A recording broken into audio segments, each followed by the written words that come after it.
Məxluqatın elmi ikiyə ayrılır. Daruri elmdir və nəzəri elmdir. Yəni daruriyun və nazariyun. Daruri elm nədir?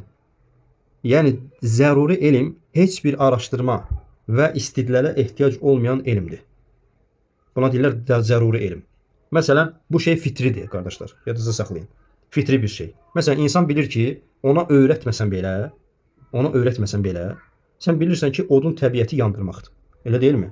Kimsə sənə gəlib bunu öyrədirmi ki, od yandırar? Xeyr. İnsanlar fitrətən bilirlər ki, odun təbiəti insanı yandırmasıdır. Aydındır? Bunun üçün heç bir araşdırmaya, heç bir təhqiqat aparmaya ehtiyac yoxdur. O fitrən bilinən bir şeydir.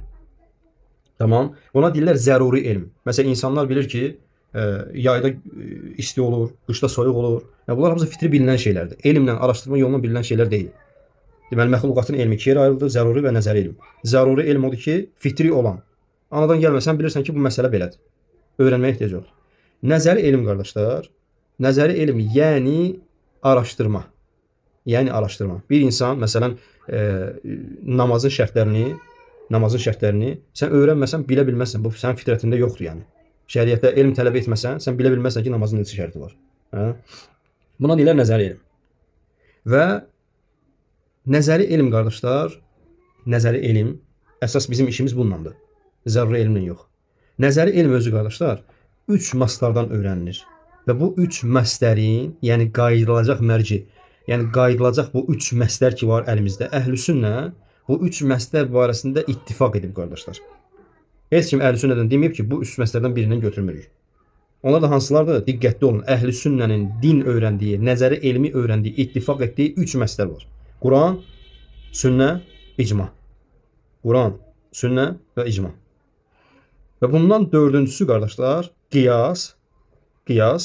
Cumhur alimlər qiyası qəbul ediblər. Maslar olaraq qəbul ediblər. Çünki Peyğəmbər sallallahu aleyhi və səlləmlə qiyas barədə dəlillər mövcuddur. Ki, Peyğəmbər sallallahu aleyhi və səlləm qiyas edibdir. Məsələn, bir nəfər gəlir, deyir ki, sahabələrdən, ya Rasulullah, mənim oğlum qara doğulub. Təəccüb eləyir. Peyğəmbər sallallahu aleyhi və səlləm ona nə misal çəkir? Deyir, sənin dəvələrin varmı? Deyir, bəli. Onlar deyir, hamısı bir rəngdimi? Deyir, xeyr. Fikir verin. Allah Rasulü qiyas elədi. Yəni, insan da ola bilsin ki, onun hansısa, məsələn, nəsildən gələn o genlə ötürülən bir şeydir. Ola bilsin ki, sənin övladın qara ola bilər. Aydındır. Yəni, bunu Peyğəmbər sallallahu aleyhi və səlləm qiyas elədi və başqa qiyaslar da mövcuddur. Cumhur alimlər qiyası qəbul ediblər, maslar olaraq.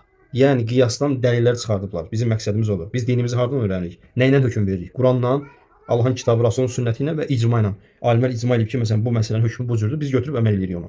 Qiyasla isə cumhur alimlər yadınızda saxlayın götürüblər. Ancaq zahirlərdən və mu'təzilədən başqa. Tamam. Lakin Allah Teala qiyası cumhur alim qəbul edir və biz də qəbul edirik.